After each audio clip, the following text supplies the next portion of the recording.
Kata Abdullah bin Asy-Syakhir radhiyallahu anhu, dia ni sahabat. Dia kata, aku pergi jumpa Nabi SAW pada satu hari. Nabi tengah duk baca surah At-Takatsur.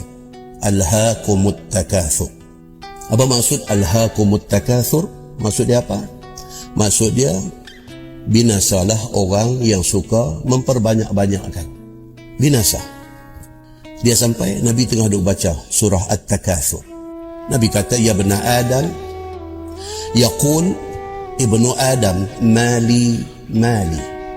Nabi kata, manusia ni, nama kata manusia ni, dia suka duk kata ni harta saya, duit saya, ni rumah saya, ni kereta saya, ni anak saya.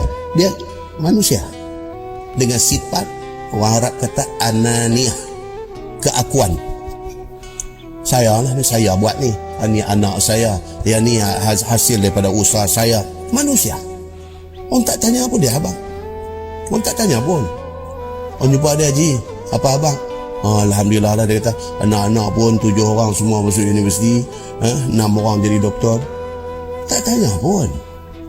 Tanya, Haji apa abang? Alhamdulillah khair, baik. Full stop, that's it. Tapi nama kata manusia, dia proud. Dengan keakuan tu, dia proud. Anak dia semua berjaya, dia proud.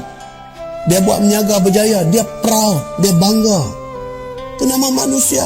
Benar ni lah Nabi SAW, abang. Nabi kata apa? Tengah Nabi baca alhaakumut takatsur, ada sahabat domai, Nabi kata, yaqulu ibnu Adam, mali, mali. Manusia selalu duk kata ni hartaku, hartaku, hartaku. Wa hal laka ya bena Adam min malik? Kata Nabi SAW, apa actually harta hampa ni? Apa sebenarnya harta hampa ni? Nabi tanya. Yang duk claim kata harta saya, harta saya. Apa sebenarnya harta hampa ni? Illa ma akalta fa'afnaita.